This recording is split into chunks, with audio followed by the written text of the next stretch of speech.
Figure it out. Hello, this is Adam Koralik from Figure It Out Productions. The following video is a video of some kind, and I hope you enjoy it. Hey guys, it's Adam here, and today we're going to be talking about something amazing, something brand new, and something I'm sure a lot of you guys have heard of, the RetroTink 4K. Before we talk about all the details of what this is and everything like that, I just want to say, if you guys could do me a favor, please like the video, comment down below, subscribe if you've never done that before, and check out all the social media stuff in the description. I've got Twitter, Instagram, Facebook, Discord, Patreon, Spreadshirt, Travel Channel. Appreciate the support on all those platforms, especially Patreon. Thank you so much. Now, yeah, so we're going to be talking about this. Now, full disclosure on this was created by a guy named Mike Chi, who has been making the RetroTink line of devices for many years. I've done videos on a bunch of them. I still have all of them. The most recent one that I did a video on, which is also the most recent one in general, is the RetroTink 5X, which is a very great device that Mike had kind of set up to be like the ultimate way at the time to use the PlayStation 2. The RetroTink 4K is pretty much everything the RetroTink 5X was missing, and then some. It's actually really hard to put into words like how cool this thing really is. Now, if you're interested in it, there will be a link in the description. You can check it out and get it from Mike yourself, but I will warn you in advance. This thing is expensive. It is a $750 device, and full disclosure, it was sent to me for free for the purposes of review from Mike. Now, the question a lot of people would have is it worth that money?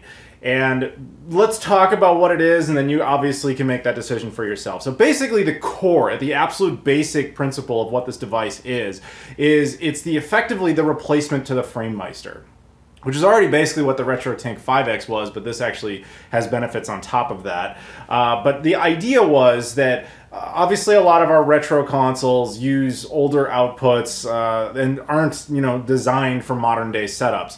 So the logic was, can you find a way to make it look good on a modern television? So basically there's been little options with updated cables and little boxes and things like that over time. This is probably the best one ever produced. The idea is that it outputs 4K of anything you're given, that it inputs. Now, the thing that must absolutely be explained to the layman here is that please understand any console you put into it in a lower resolution, whether it be something all the way down to 240p or even something as high up as 1440p, running it through this device does not give you native 4K. It does 4K upscaling, but then it also has a bunch of algorithmic features inside of it that attempt to clean up the signal to give you as close to that as possible. And it's got different returns on different inputs. Ultimately, at the end of the day, any console you put into it is ultimately subject to what the original console was capable, of course, and how clean and clear a picture it originally offered. And this does not mean good graphics. Okay, this is a term that is often misunderstood. People think the thing is, resolution, graphics, and video clarity are three separate things, and everybody ties them together like they're one concept. They are not. So when you say, for example, play the NES, if you play it in 4K, Mario does not appear in 3D. The graphics have not changed. The original resolution off the system didn't change, but the image clarity theoretically did. It depends. Like, the idea is this thing will do resolution upscaling to fit modern dimensions, but will also attempt to clean up the picture in the process. But it does nothing to the graphics. So let's talk about basics of this device. Now, one of the coolest things about it to me is that it's USB-C powered, which I think is neat because there's a whole bunch of stuff that uses that now. So this monitor actually, which is a 4K monitor, and I'll be showing you a little bit off of it later, can actually power the device perfectly. It has HDMI input, which is actually incredibly useful. Now that's useful for things like any modern game console, relatively modern, like the last 15 years or so. So like the Xbox 360 you can use, the PlayStation 3 you can use. Keep in mind that the PlayStation 3 is a little unique as it has HDCP coding, and that the RetroTink has some trouble with that, so you have to use an HDCP stripper in between the PS3 and this device in order for it to work properly. I do not think that's something that's firmware updatable on Mike's end, but maybe it is. I don't know. So anything like that, the Wii U, obviously things like the PS4 or the Xbox One, and if you really wanted to, you could do it with the PS5 and the Xbox Series X, you probably don't need to, but you get it. Anything that's HDMI compliant. It also applies to things like HDMI modded consoles. For example, this Dreamcast is HDMI modded and absolutely can feed into there, and there are benefits that go by actually doing that. We'll talk a little bit more about that later. So anything that's HDMI compliant you can use. again with the the asterisk of HTCP coding. It has optical audio in, so the Toslink cable, it is compatible with that, so you have additional audio options. There's also, this is unique. I don't think I've ever seen one of, I have not seen this feature in a very long time.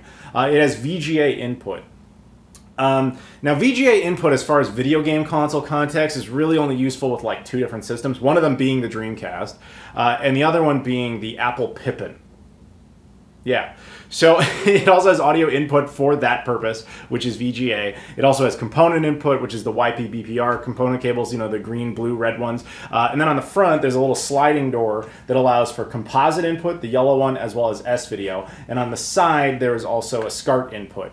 In addition to that, there's also a memory card slot, specifically SD card. This is where you house things like profiles and firmware updates. You just put the files on there, that way you can update the system. So from here on out, what I want to do is, as I was thinking about this more and more, the RetroTink 4K is incredibly complicated, not as far as use, but as far as options. There is way too much going on with this thing, and I want to sit here and show you like every system under the sun running in it in my opinions of optimal output. But that video would be like 4 hours long. So what I'm thinking is this video will be primarily just kind of like talking about the basics and show you some examples. And if you guys want it, I'm willing to revisit the RetroTink 4K maybe a little bit later, and we can just put a bunch of different consoles on it and just kind of see, you know, plus and minus, and see if what it looks like with and without the benefits of this.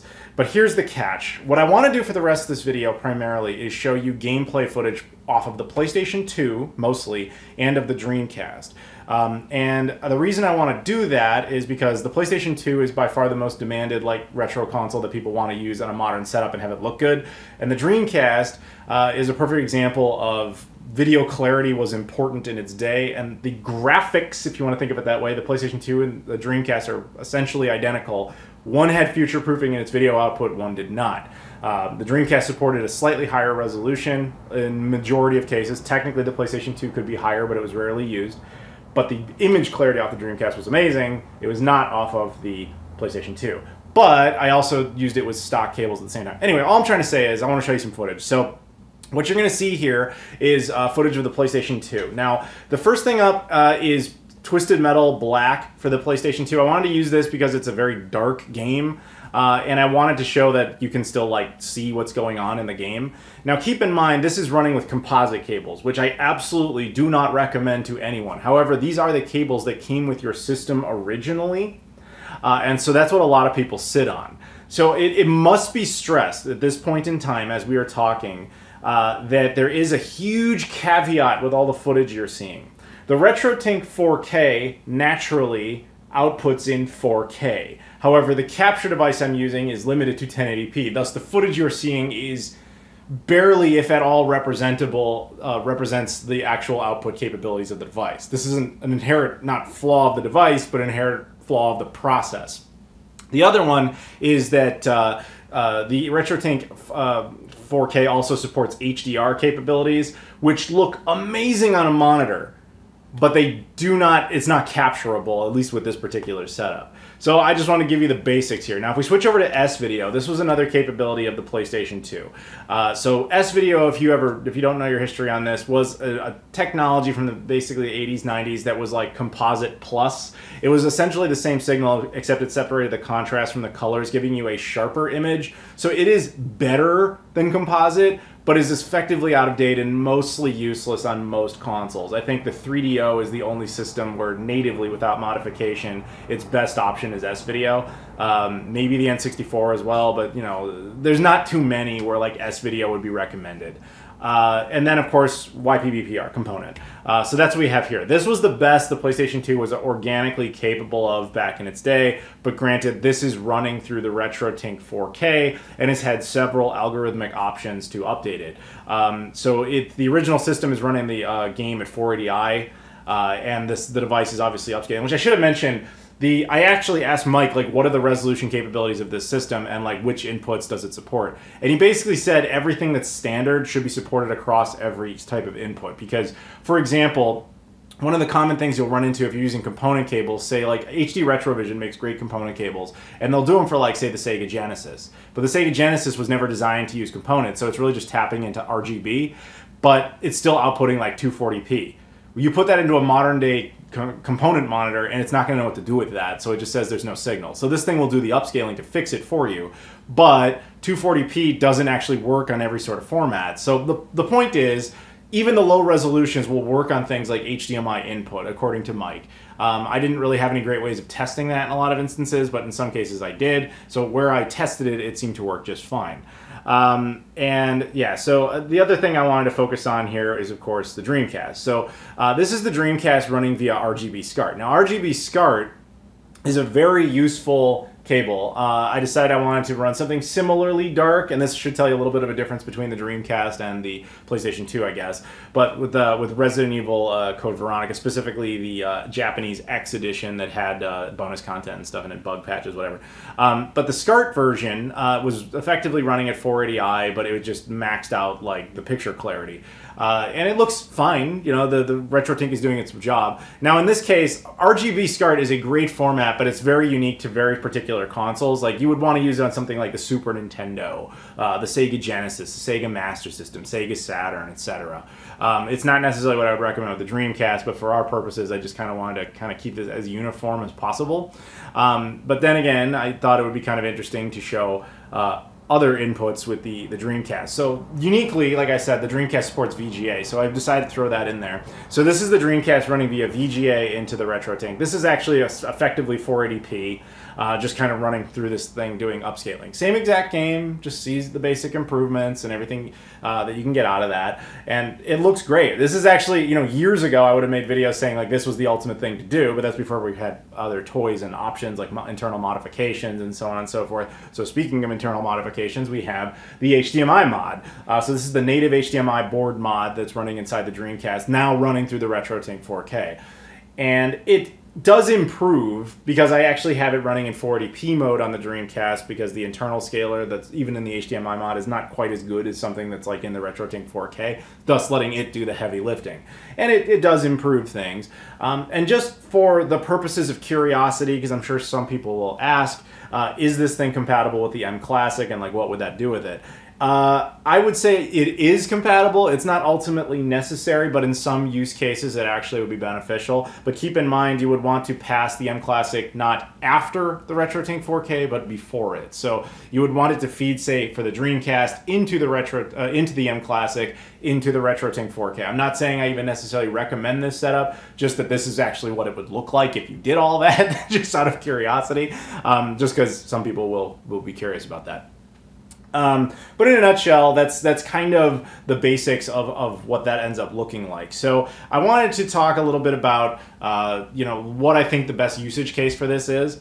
As someone who personally has a whole bunch of HDMI modded consoles like the Dreamcast, and I've done a lot to future-proof a lot of my systems, in a lot of cases, this is just like icing on the cake. It makes my setup a lot better. However, I'm kind of unique in that I have a whole bunch of this stuff already. So if you're the kind of person who's like, oh, I'm just trying to get my old systems to look good, I've never done this before, this is an amazing product for you. It's very expensive, and you have to know that going in, obviously. But it will most likely make you very happy. But I must stress this. You need a 4K monitor to truly benefit from it. So let's plug it in. I'll show you kind of an example. So like I said, it's USB-C powered, so this monitor can pick it up and it will fire it up here. We should see a blue screen that basically says like the system is, you know, doesn't have any sort of detection on it.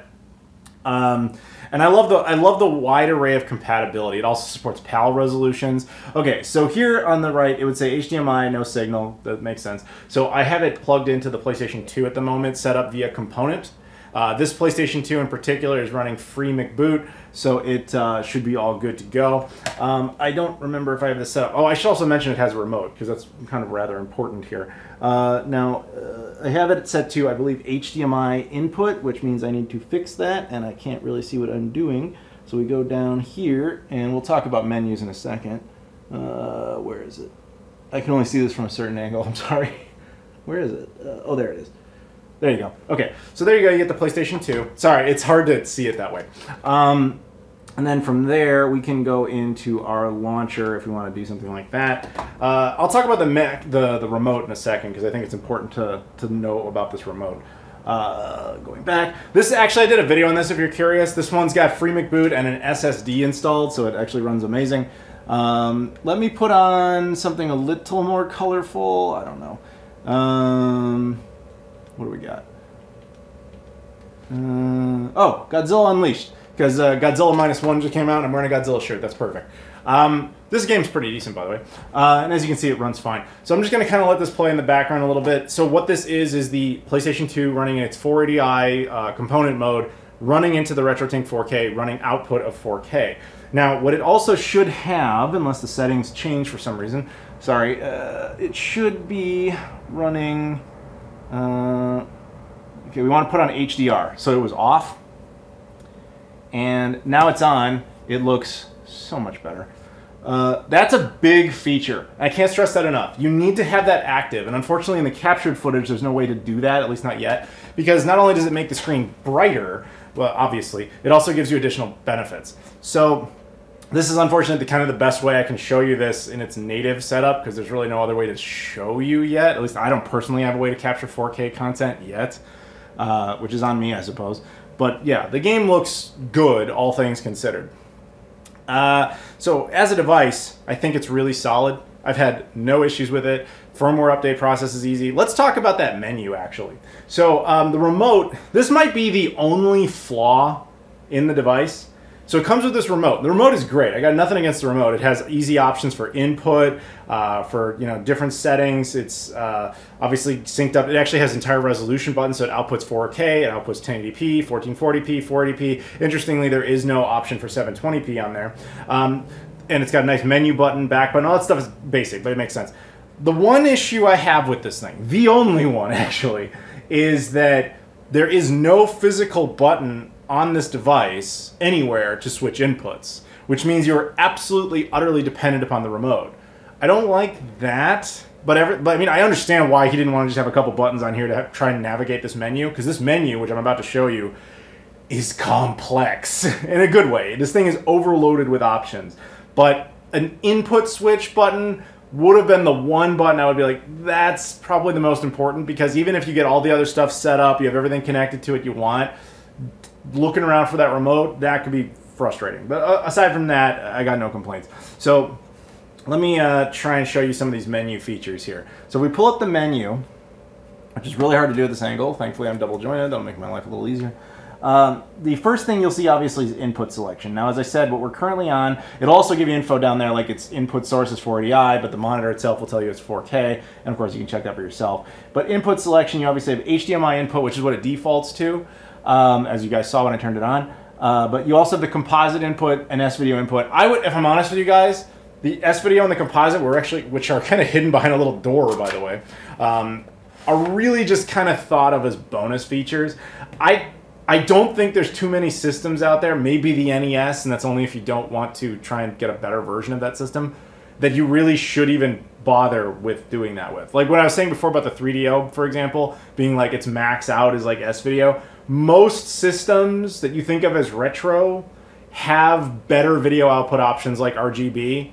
You just have to, fund that infrastructure. You have to go out and buy RGB Scart cables for a Sega Genesis, then plug them into this, and then it's amazing. I would not use composite cables on pretty much anything. Like the NES might be the only exception just because that's as far as Nintendo went with it, but then if you have a modded one, that's obviously a totally different situation.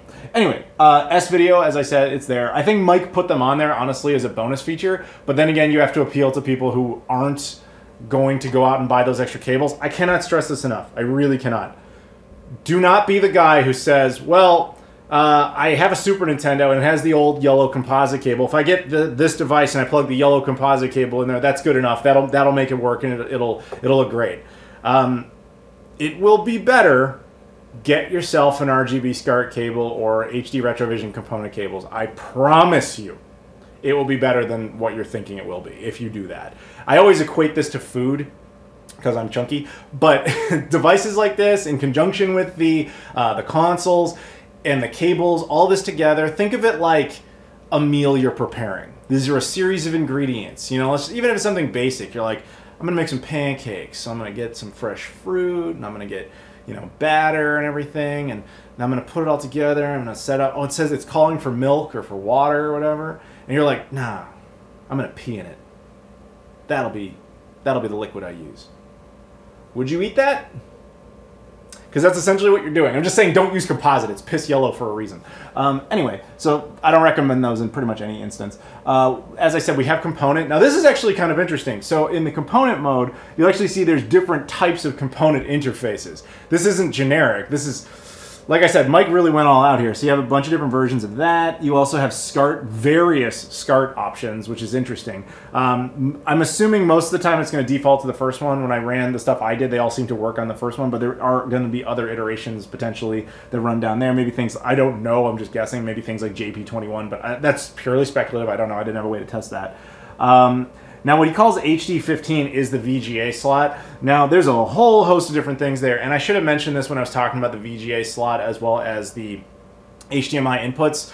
While I am a console gamer, so what I'm thinking of using there is things like the Dreamcast and, funny enough, the Pippin. Actually, I would exclusively use it with the Pippin. Yes, I'm going to sit down and rock out with my Apple Pippin, obviously. But what most people would probably put there is like old PC rigs, or anything from that era where like VGA was solid, and I'm guessing that would be mostly PCs. HDMI input could also be useful for things like DVD players if you have like some old movie that was only ever released on DVD. Until recently, like James Cameron's True Lies and The Abyss, which are now getting proper 4K restorations, there was a time where they were still limited to DVD. This would have been a nice way to kind of upscale and clean them up a bit. Not perfect, but it definitely would have helped. You know, that kind of thing. It has those additional features. Now, granted, that is limited by HDCP coding, but that's another matter. But yeah, anyway, there's a whole bunch of different options there for that. Oh, this is not related, but since I did mention the M Classic briefly, the M Classic is interesting because it takes the source and outputs to 1440p if it thinks that the device input supports it, which the RetroTink 5K, the PS2 is just like making noises. You guys hear that? Anyway, whatever. I don't think it likes me talking to it. The RetroTink 4K outputs, it does understand 1440p input, but for whatever reason it interprets the M Classic as 720p. And I saw a few people commenting on that. I don't know what that's about, but it's just an acknowledgement, not necessarily anything particularly important, because at best it's a bonus feature.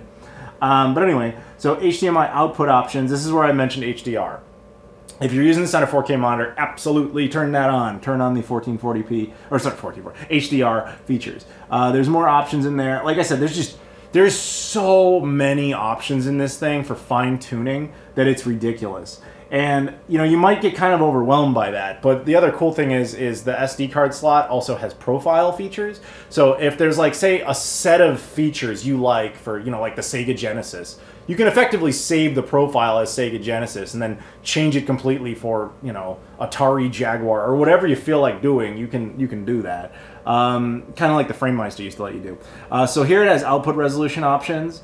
And right now it's running at 4K 60, but as you can see, it's got a ton of different resolutions, which I'm not going to bother going through all of them. But yeah, as you can see, it even outputs higher, you know, frame rate options. So you've got 120 hertz modes and things like that. Again, if your monitor supports it, which again I cannot show you because there's no way to capture that, at least on my end. Profiles, which we just kind of talked about there for a second. So it's got a whole bunch of slots for that. So you can tinker around with that, retro tinker around with that. Funny. You can do that. And then there's advanced settings, which consists of a whole bunch of different things. So we'll just kind of go through it real quick. Scaling and cropping mode, so you can adjust the image frame, you know, stuff like that. You know, where you want the image to be, which can actually be kind of important depending on what you have connected to it, because some consoles have odd outputs. And I can't believe I'm referencing this of all things, like the Amstrad GX4000. Shout out to all the British people watching. That thing has SCART output, which is essentially a composite pass-through. If you ran it through this thing, I remember doing that once, and it was just like this tiny box in the center. So but it didn't look right on a TV. So the RetroTink 4K would allow you to kind of fix that for all two of you that would care. But anyway, there's other options, processing effects. So this is where you have interpolation. So it's, you know, currently set to the default. So this is, again, something, it's massive and you can tinker with. Scan line features, if you want that to have more of that CRT feature, you know, type of environment. And then, you know, like I said, as you can see, it is insane, the amount of options here. Masking, horizontal blurs, just the amount of stuff in there is honestly just bananas. Color correction. yeah, as you can see, just another whole long list of ways to change this and update this. Again, it's called retro. I mean, I'm not gonna say this is why it's called the RetroTink, but really, you have the option to tinker around with a lot of retro stuff. I'm sure nobody's ever made that joke. You know, black frame insertion setup. Actually, to be honest, I don't know what that is. Deinterlacing film. So this is actually specifically. I'm not gonna say that. Based on its name, it sounds like it's specifically for, you know, if you want to use it with movies or whatever. But to be fair, this is where you have any sort of algorithmic features for, you know, not necessarily anti-aliasing, but you have motion adaptive movement and weaving. You have bob, you have linear blend, like CRT simulation. There's a whole bunch of different stuff there. LCD blending, motion adaptive. I do motion adaptive personally, but you would notice it when you're actually messing around with it. Like there's subtleties, and again, based on the console, based on the cables, based on a lot of things. The RetroTink basically takes all the things you throw at it and gives you the option to customize it into whatever you want it to be, which is quite special. Motion adaptation settings, again, you can customize all this sort of stuff. It's truly just bonkers. The film mode, which is probably specifically if you actually want to like try to capture an old DVD or VHS even. HDMI receiver features. Actually, I don't know what that is. Let's see here. RGB and component features. Again, some of this stuff I don't even know what it is. It's just a lot of different stuff. Sample rate detection. SDP decoder. You know, audio input. That one obviously I get. And then you can adjust. You know, it's got 90 or 48 kilohertz. I think 96 kilohertz. There's a few different options in there. I didn't personally mess with any of the audio stuff.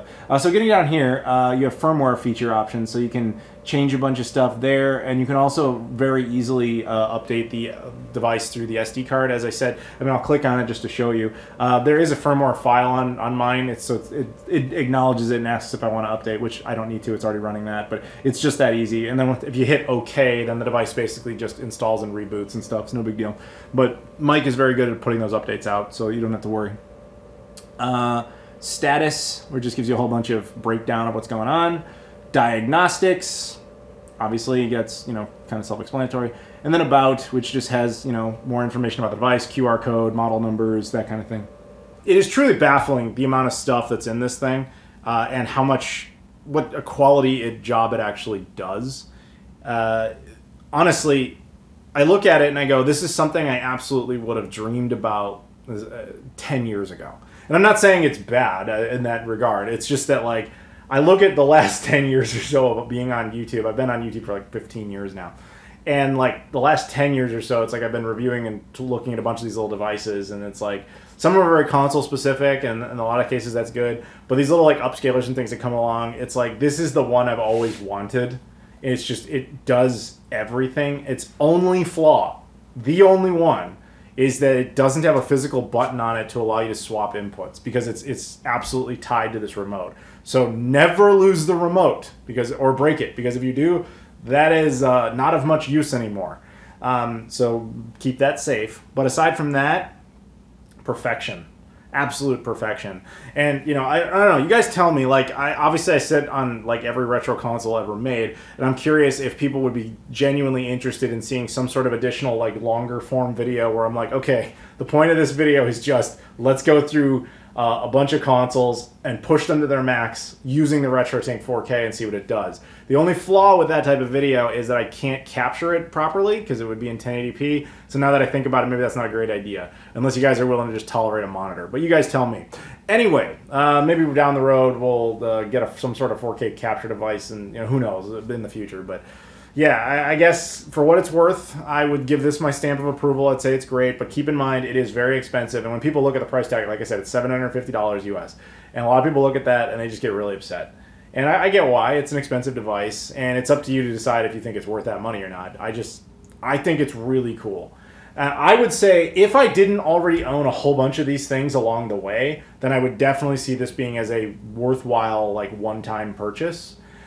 Me personally, having already possessed a bunch of these things, to me the increase has been more incremental. But if you're that guy out there who's like, I'm revisiting childhood or whatever, I'm trying to set up a modern setup in my home and I want this like one-size-fits-all perfect solution to everything, I do not think you're going to do any better than this. Certainly not currently. Maybe one day, whenever Mike makes his next big project, I'm sure. But yeah, I think this is really good. The only improvement, like I said, in its current form that was realistic is a physical input switch button. That's the one thing I would have said, oh, I wish he had done that. But as far as build quality goes, Mike has really improved. Like, it used to be these little PCB boards inside of these little plastic cases he was just kind of putting together. Then they were 3D printed, and now it's like this feels like it just came out of a factory somewhere. It's just very nice.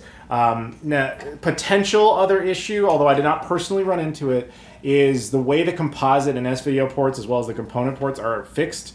They're kind of set inside the device, and they have a little bit of a lip around them.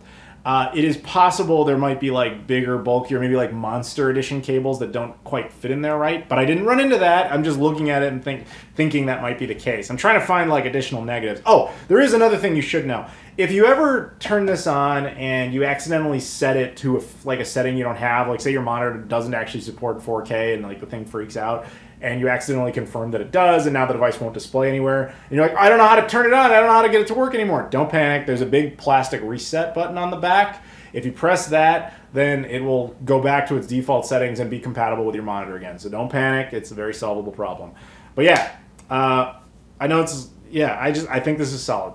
I think this is solid. So hopefully this helped you guys. Hopefully you found this interesting. Thank you guys very much for watching. Mike, huge shout out to you, dude. You are a very unsung hero in the retro gaming community. I want everybody to give this dude a shout out. Everybody give him a huge thanks, because thanks to him and his efforts, so many of us, old millennials, are able to revisit our childhood in a way that we couldn't. You know, you go back to your N64 and you plug it in with those stupid composite cables and you go, this is going to look great. Oh, no. But thanks to Mike and his efforts, you got a legitimate shot of enjoying your childhood again, even if only briefly. Granted, you have to pay for it like your parents did now, but you get it. Anyway, thank you guys so much for watching. Again, link in the description. If you guys do me a favor, please like the video, comment down below, subscribe if you've never done that before, as well as check out my social media stuff in the description. I got Twitter, Instagram, Facebook, Discord, Patreon, Spreadshirt, my travel channel. Appreciate the support on all those platforms. Thank you so much for watching, and I'll see you all later.